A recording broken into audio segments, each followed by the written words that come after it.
My name is Natalie Hargrove. I am 34 years old. And on the 14th of February, yes, Valentine's Day, the man I had lived with for 3 years looked across our kitchen table, reached into his jacket pocket, and slid a folded piece of paper toward me as though he were handing me a bill at the end of a very long meal. I didn't pick it up right away. I looked at him first. He wore the expression he always wore when he had already decided something and was simply waiting for me to catch up. Relaxed, slightly bored, the settled comfort of someone who has never had to wonder whether the room is on their side. His coffee cup was steaming. Mine had gone cold an hour ago because I had been awake since 5:45 that morning working in the kitchen on the breakfast I had spent the previous 2 days planning. Eggs Benedict with hand-blended hollandaise, fresh strawberries and honeydew melon. I had cut into small hearts the evening before. A pot of good coffee, time to brew at exactly 7. A table set with a cloth napkin and a small vase of tulips I had bought at the flower market 2 days earlier. I had done all of this because I was, at that point in my life, still the kind of person who spent 48 hours preparing something beautiful for someone who had spent exactly 0 hours preparing anything for her. "I've been thinking," Marcus said. "We've gotten comfortable. I think we need to open things up." I looked at the paper. It was a printed list, typed, formatted with bullet points, printed on standard copy paper. 7 points. The first said that we had grown too static as a couple. The second said, and I quote exactly, "You've become too routine. I need someone who challenges me." The third said, "This doesn't mean I love you less." The fourth said he had been feeling creatively and emotionally stifled. The fifth was about personal growth. The sixth said, "I think this could actually be good for us." The seventh said he was open to discussing parameters. I read all 7 once. Then I read them again, not because I was confused, but because I wanted to be certain I had understood each word correctly. I had. I set the paper back down on the table. I picked up my cold coffee. I took a slow, deliberate sip. "Done," I said. He blinked. "Done meaning you agree? Done meaning we are done?" He laughed. The full, relaxed laugh of someone who believes they have misheard something. "Natalie, don't be dramatic. I'm not breaking up with you. I'm trying to grow." I stood up. I walked the 11 steps from my chair to the desk in the corner of the living room. I had counted those steps once, weeks earlier, for no particular reason, and I opened the second drawer from the top. I removed a manila envelope I had placed there 11 days prior. I walked back to the table and set it in front of him. He opened it with the careful, two-handed deliberateness of someone who already suspects they will not like what is inside. Inside was a formal notice of lease termination for the apartment we were sitting in. My apartment, my name on the lease. The one I had rented alone for 3 years before he moved in, and which he had been living in for the past 18 months without contributing a single dollar toward the $2,200 monthly rent. The notice gave him 30 days to vacate the premises. It was dated the 3rd of February, 11 days before Valentine's Day. 11 days before he said a single word about bullet points or growth or opening anything. What he didn't know was that I had seen this coming. Not the exact language, not the printed document with its 7 formatted lines, but I had felt the slow shift in the architecture of us for a long time. The way a building sometimes tells you something is wrong before anything visible has cracked.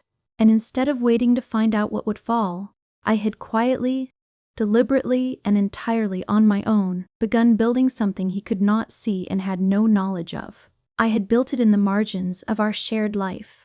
I had built it in silence. This is that story. Marcus Dillon and I met at a marketing conference in downtown Chicago on the 9th of September, 3 years and 5 months before that Valentine's Day morning. I was presenting a breakout session on digital brand identity for small and mid-sized businesses. Marcus was in the 3rd row.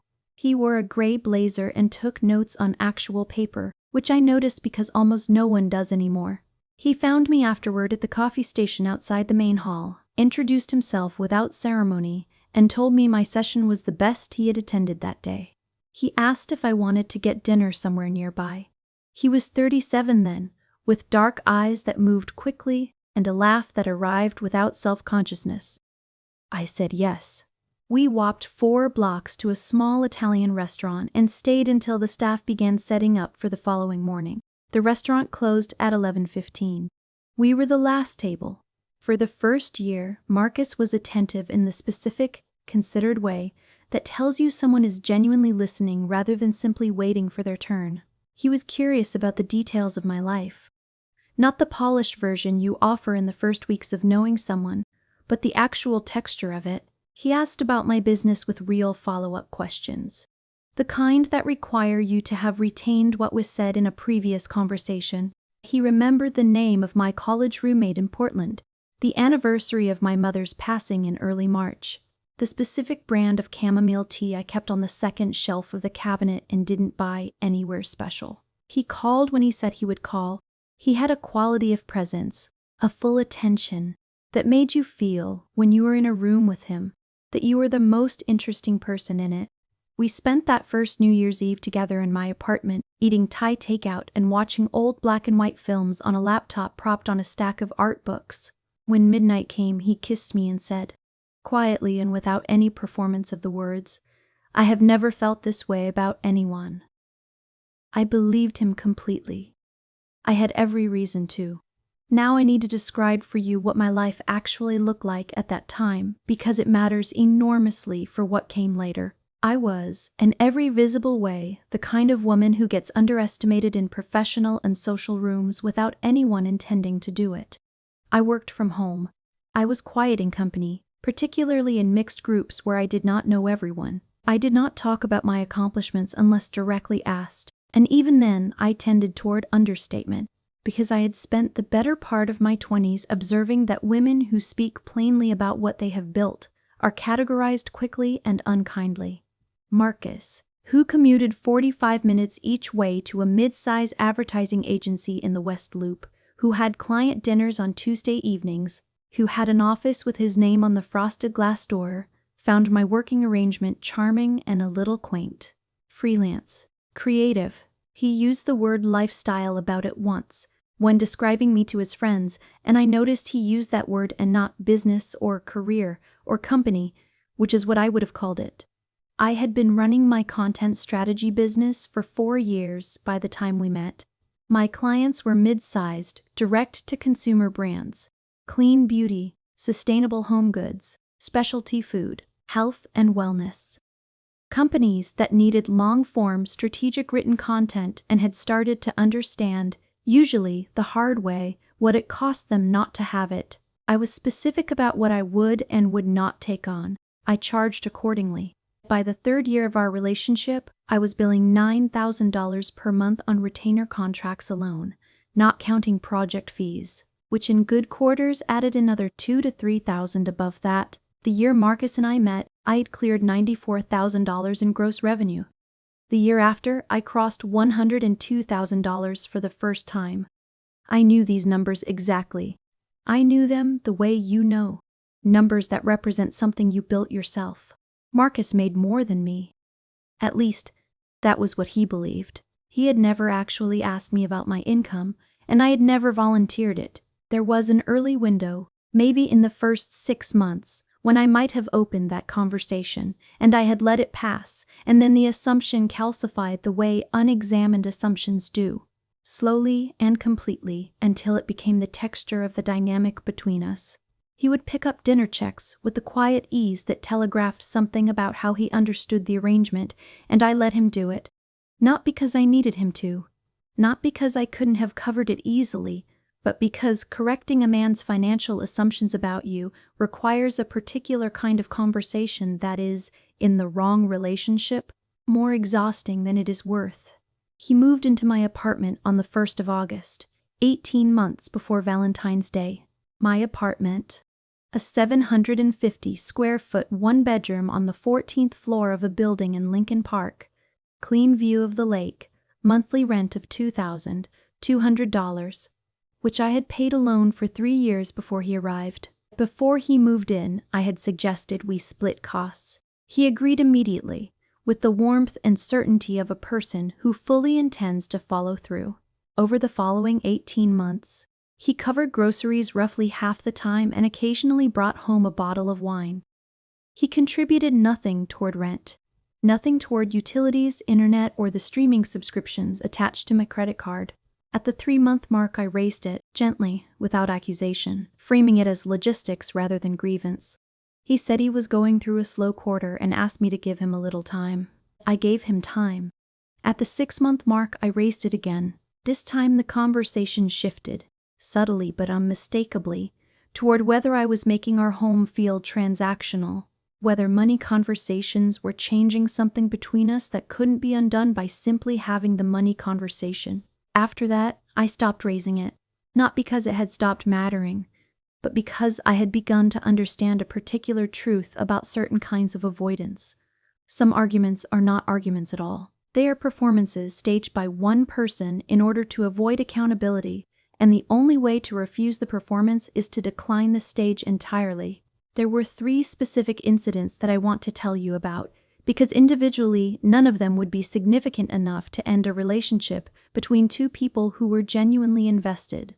What they were was accurate. They were the most precise portrait available of a pattern, and once I began to see the pattern clearly, I could not stop seeing it. The first happened in early November of the 2nd year.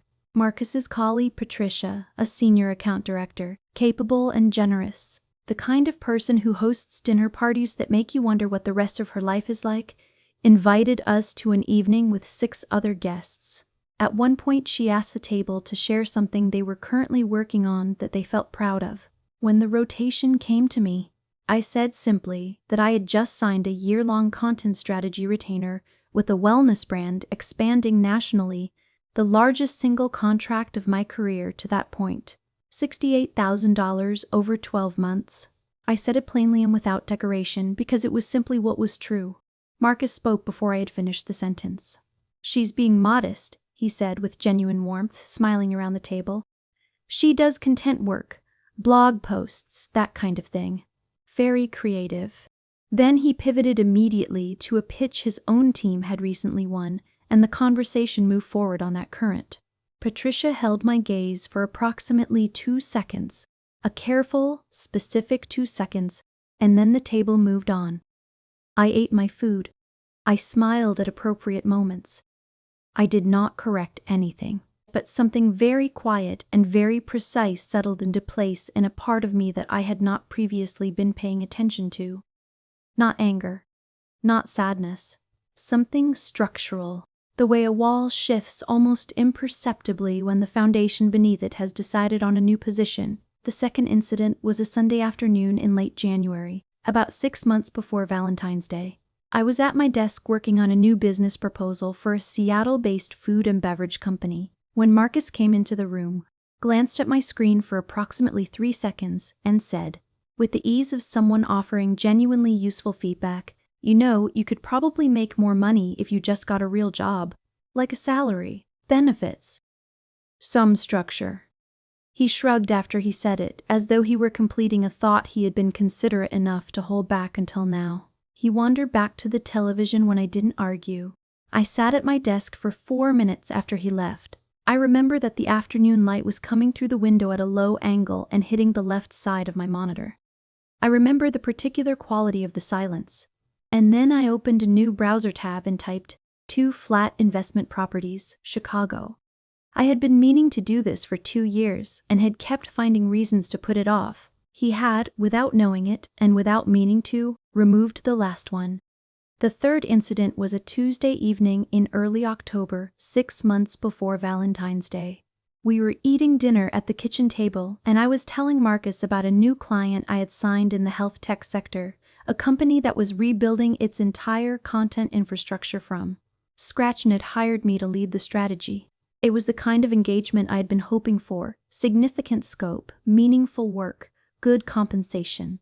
I was describing the shape of it, what it would ask of me over the following 6 months, why I was excited about it. At the 91-second mark, Marcus said, "That sounds like a lot of work for a startup that might not even make it through the year." Then he asked if we had any more salad dressing. I passed him the bottle without responding to the first part of what he had said. I did not finish the story. I had been keeping a small note on my phone, started without fully understanding why, tracking the average time between the moment I began talking about my own work and the moment the subject changed. 91 seconds was approximately the average. Some evenings it was longer. Some evenings it was shorter.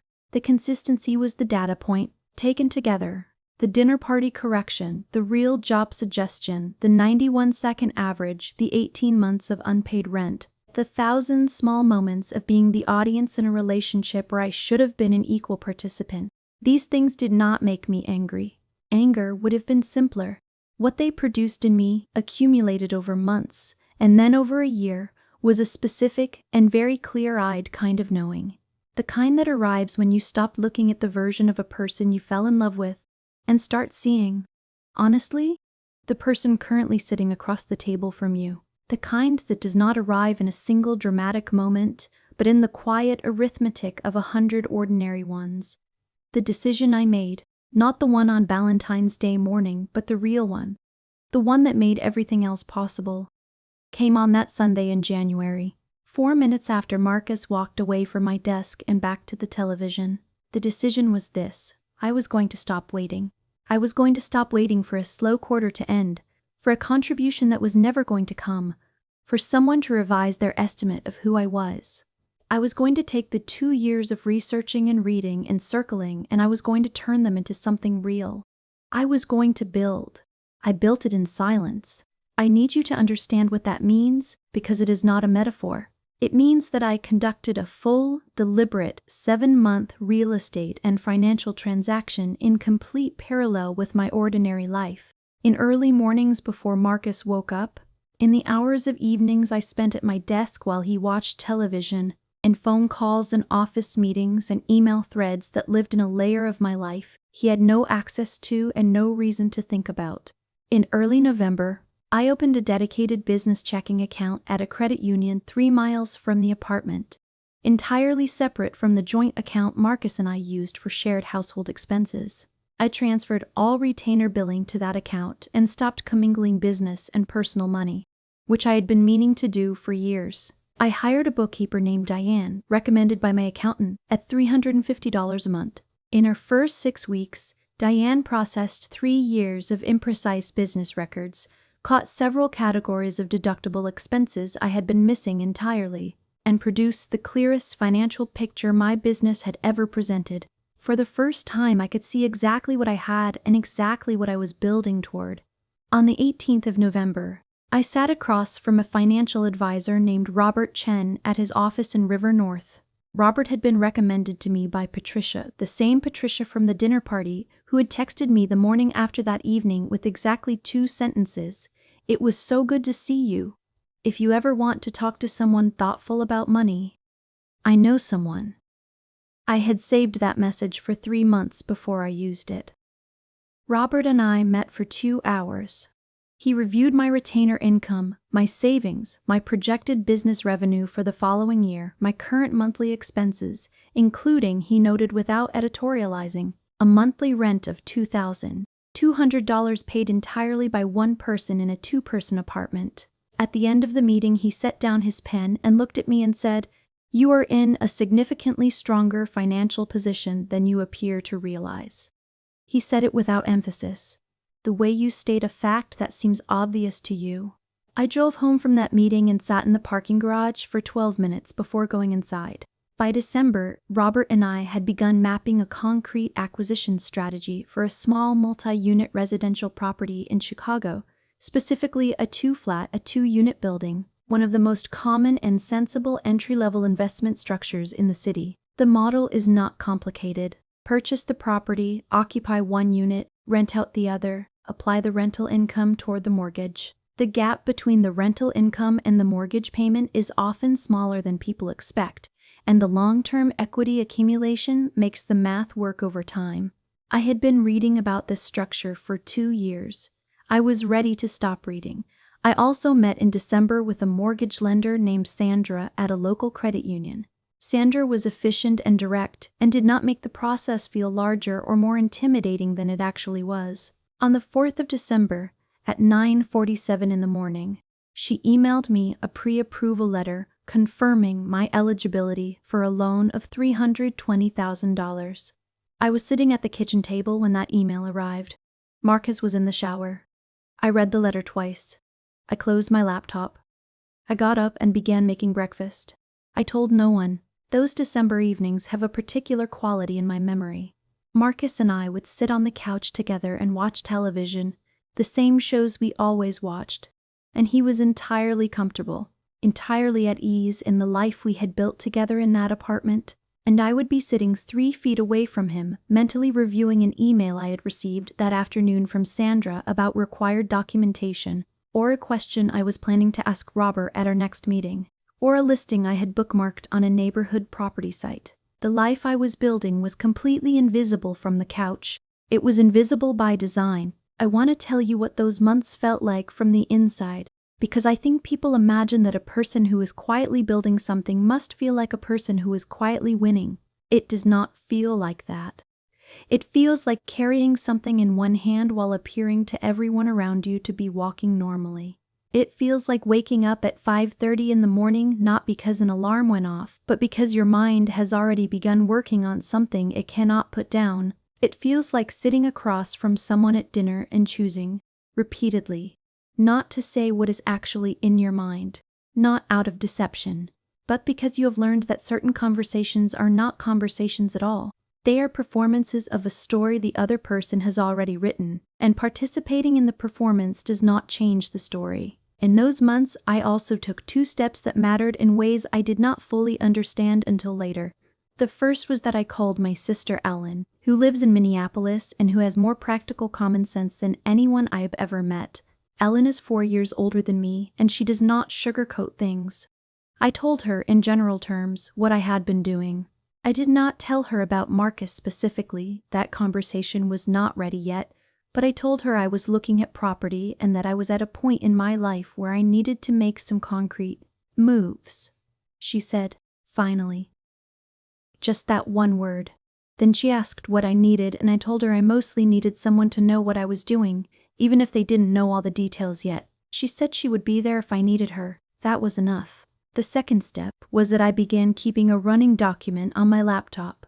Not a diary, but a simple daily log tracking each concrete action I had taken and what the next step was. Not because I needed an external system to stay organized, but because I needed, in a period when so much of what I was doing was invisible to the people around me, something that made it visible to me. Some mornings I would open that document before I opened anything else. I would read what I had done the previous day, add what I had done that morning, note what was coming next. It sounds like a small thing. It was not small. It was the thing that made the work feel real in the hours when it could have felt like nothing more than an elaborate private thought. There was one specific evening in January that I want to tell you about because it captures something I have not been able to say any other way. It was about 2 weeks after my offer on the Pilsen property had been accepted.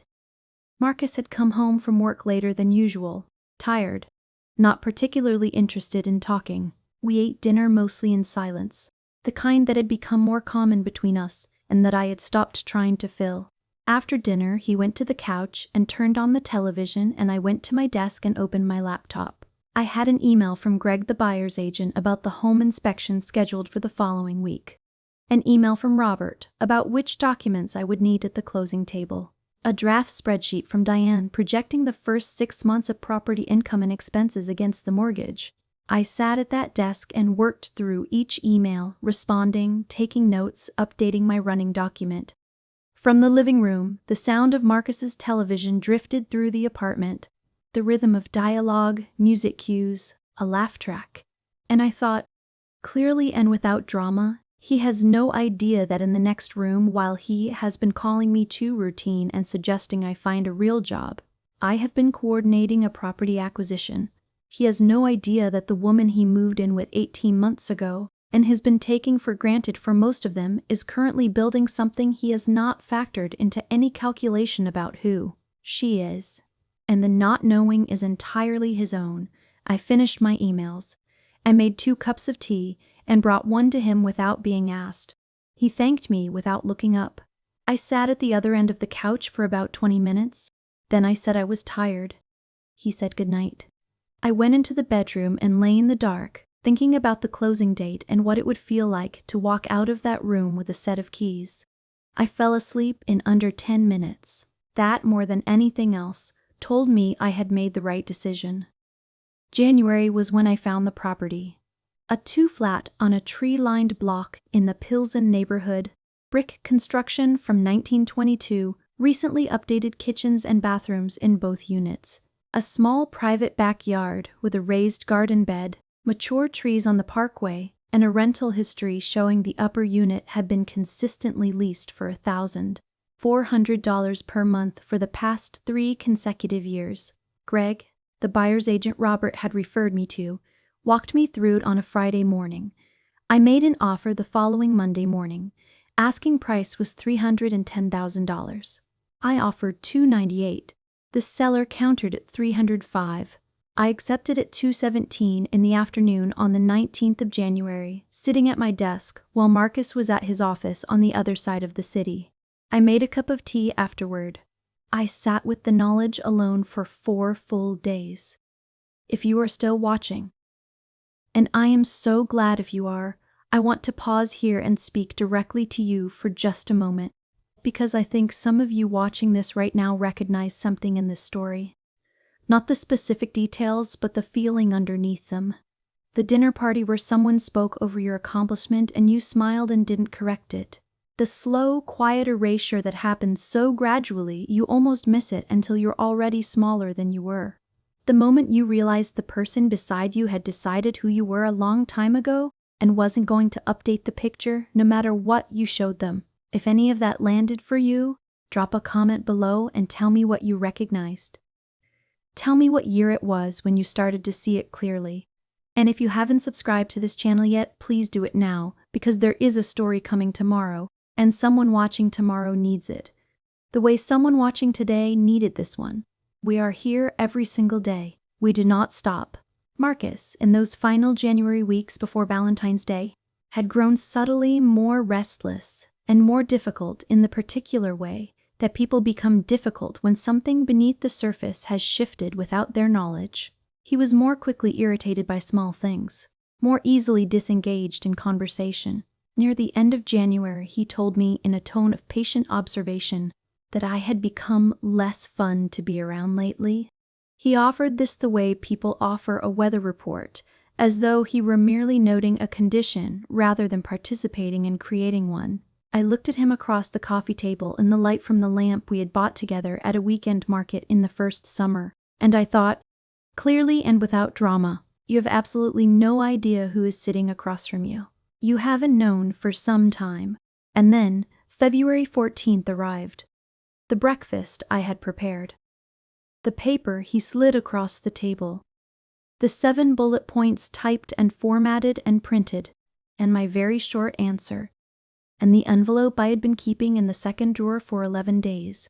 When he laughed at my response and called me dramatic, he did not know about Sandra or Robert, or the pre-approval, or the Pilsen property under contract, or the business account I had opened in November, or the attorney I had quietly consulted about occupant rights in month 13 of our arrangement.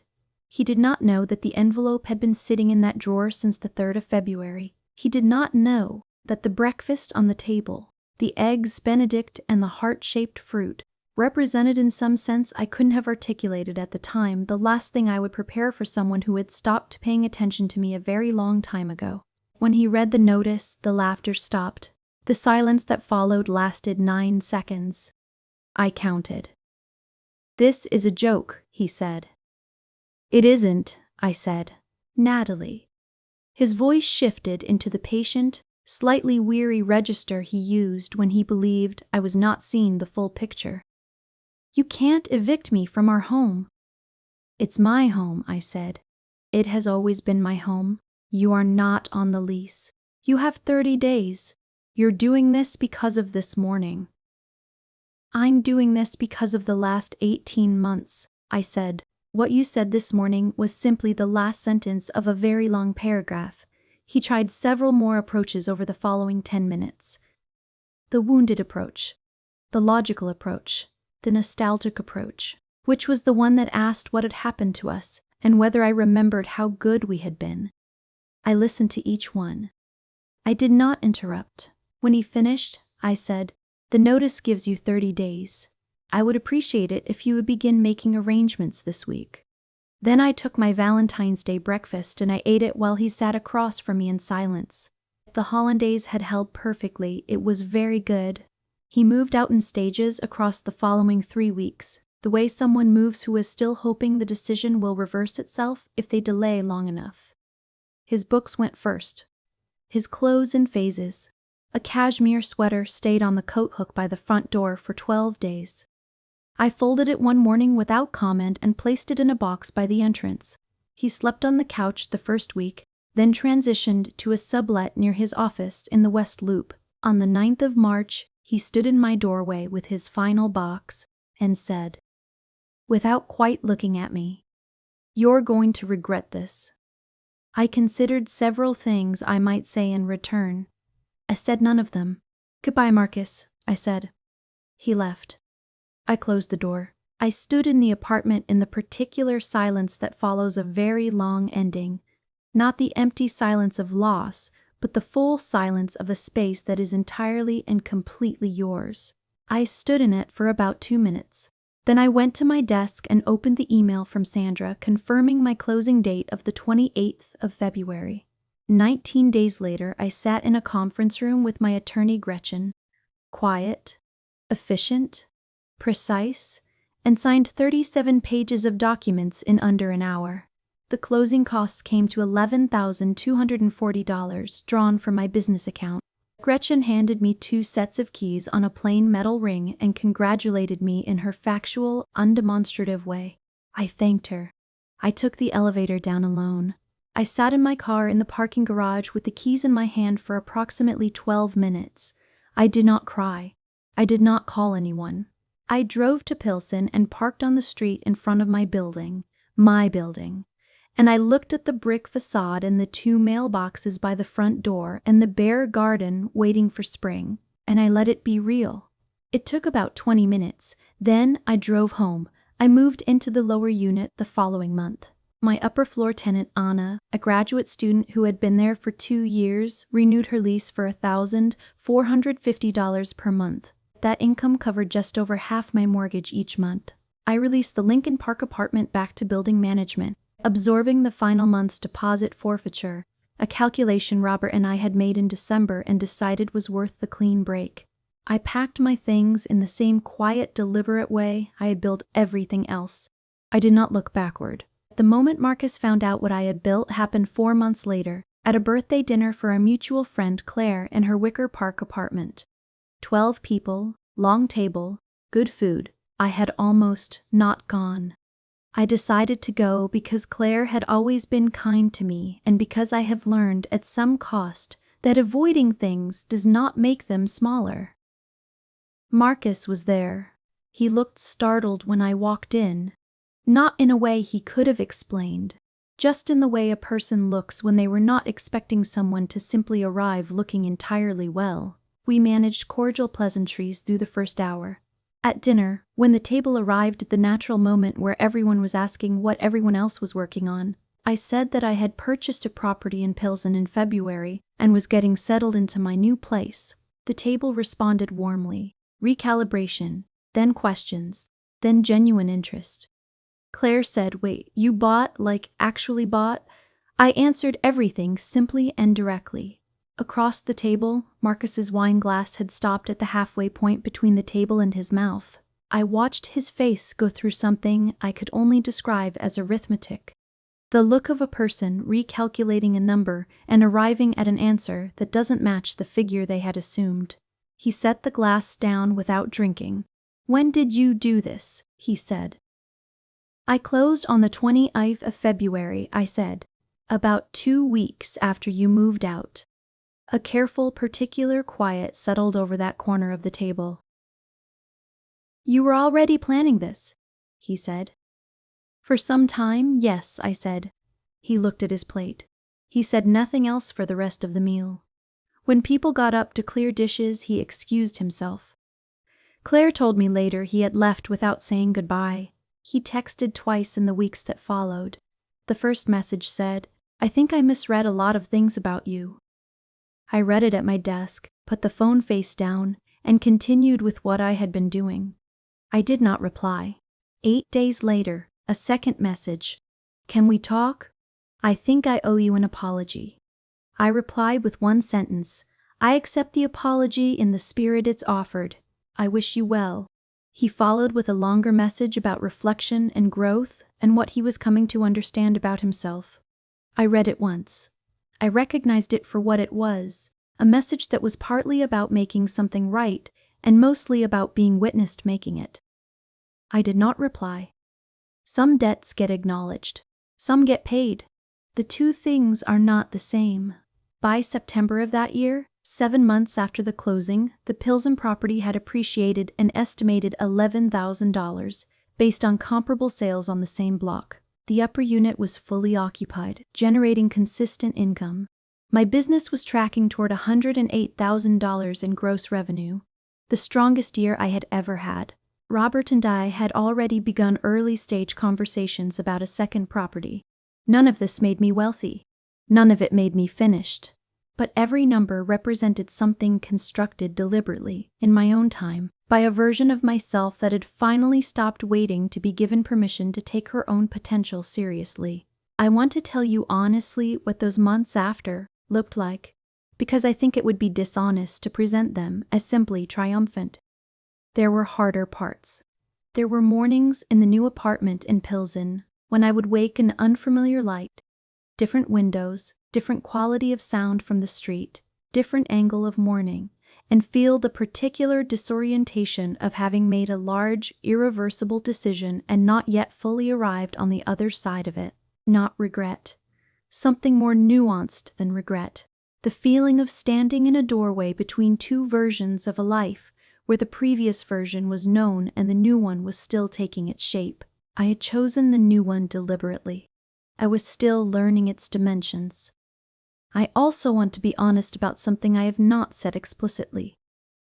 The grief. There was grief in those months, for something real, not for Marcus specifically, that had been ending for a long time before it ended officially, and I had done most of the grieving in the months I spent preparing, which is perhaps the most practical gift that preparation gives you, that you are not blindsided by the loss. But I grieved the version of the relationship that had existed in the first year, the man who remembered the name of my college roommate, the New Year's Eve on the couch with the Thai takeout, the version of myself who had believed that what was being offered was what it appeared to be.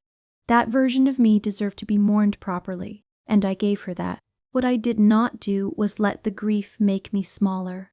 I did not send a long text I had drafted in one February evening and deleted by morning. I did not call his friends, did not change my behavior in the shared social spaces we had occupied together, did not perform either devastation or triumph for anyone who might have been watching. I simply moved forward, one concrete action at a time, in the direction my life had already decided on before he slid that paper across the table. The day I understood this clearly, not just intellectually but in my body, was a Saturday in April about 6 weeks after the closing. I was in the backyard of the Pilsen building, my building, pulling weeds out of the raised garden bed that the previous owners had left, which had gone fallow over the winter and was now beginning to push through with whatever had been planted there before. I did not know yet what would come up. I was kneeling in the dirt with my hands in the soil on a Saturday morning in April, and I thought, I would not be here if I had waited.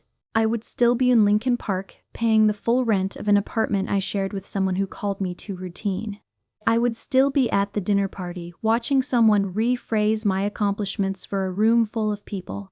I would still be timing conversations in 91-second increments and writing the results down in a note on my phone.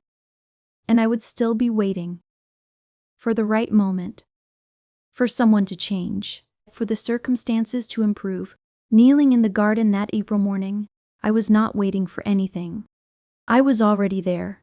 I want to say something carefully about what all of this actually was, because I think it is easy to hear this story and read it as a story about revenge, and it is not exactly that.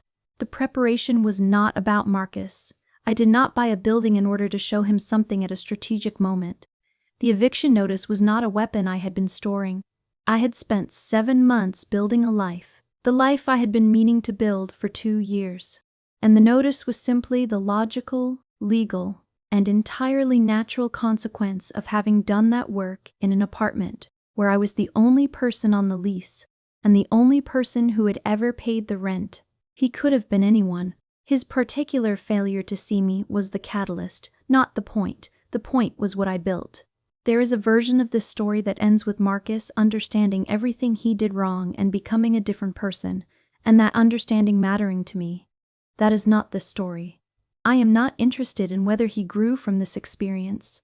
I genuinely hope he did, the same way I hope most people do, in the abstract and impersonal way that you wish well for someone you have removed from your life. But his growth is his work. My work was my work, and the two were never as connected as he believed them to be. What I think about now, a year on from Valentine's Day, is not Marcus at all. I think about the women who are in the middle of what I was in the middle of. The ones sitting at desks in the corner of apartments that are technically shared and practically theirs alone.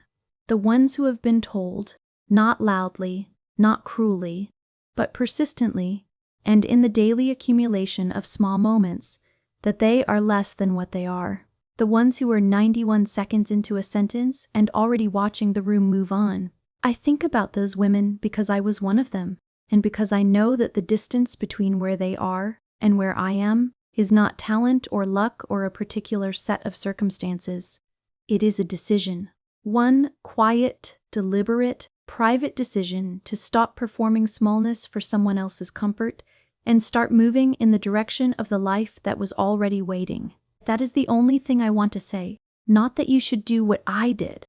The eviction notice, the 2 flat, the separate bank account, the financial advisor, those were the specific shape my decision took. Your decision will take its own shape based on your particular circumstances and skills and the specific texture of what you have been carrying. But the decision itself, to stop waiting for someone to revise their estimate of you and start generating your own evidence, that part is available to everyone. It is available right now. It does not require the right moment. It requires only that you stop telling yourself the right moment hasn't arrived yet. I think about those months sometimes. The specific texture of them.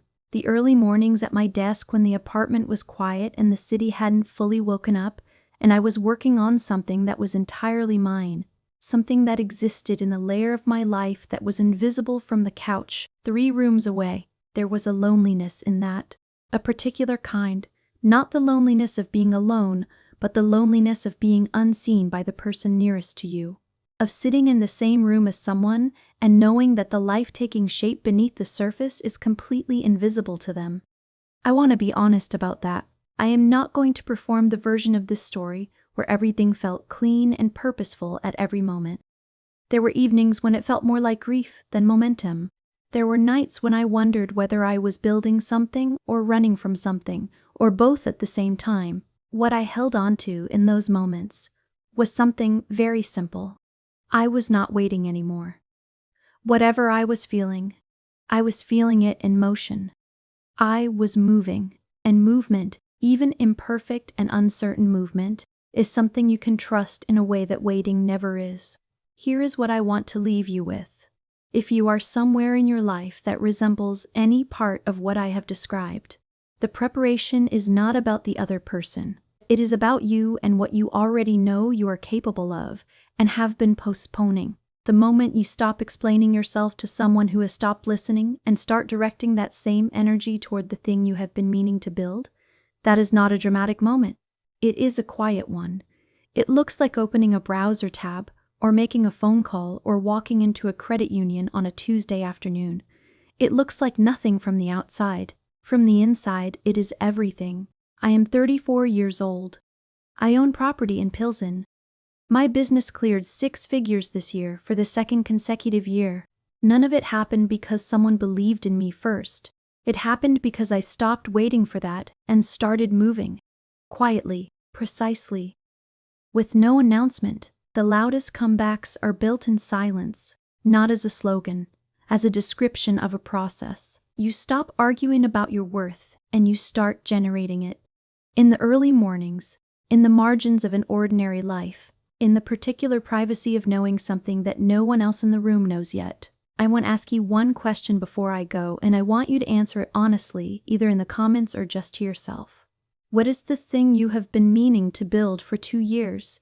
The account you haven't opened, the call you haven't made, the research you keep bookmarking for later, and what would it mean to begin it today? Not to finish it, just to begin. Drop your answer below. I read every single comment on this channel. Everyone, before I let you go today, I want to take a moment to speak to every single person who has watched this video to the end. You gave this story your time and your attention, and that is genuinely meaningful. This channel exists because we believe, without any hesitation, that the women who have never been the loudest in the room have stories that deserve to be heard. Stories that need witnesses. Stories that remind other women, watching from living rooms and kitchen tables and quiet corners of their days, that the ending does not have to look the way they've been told to expect it to look. If something in today's story landed for you, if you recognized a feeling, a pattern, a version of yourself in any part of this, please share it with one woman in your life who might need to hear it. You already know who she is. She's the one working hard in a room where no one is paying attention yet. She's the one building something she hasn't announced. Tell her someone else did too, and it worked out. New episodes every single day on Revenge Chronicles. Because the quietest women deliver the loudest outcomes, and we are never done telling their stories. We are so glad you are here.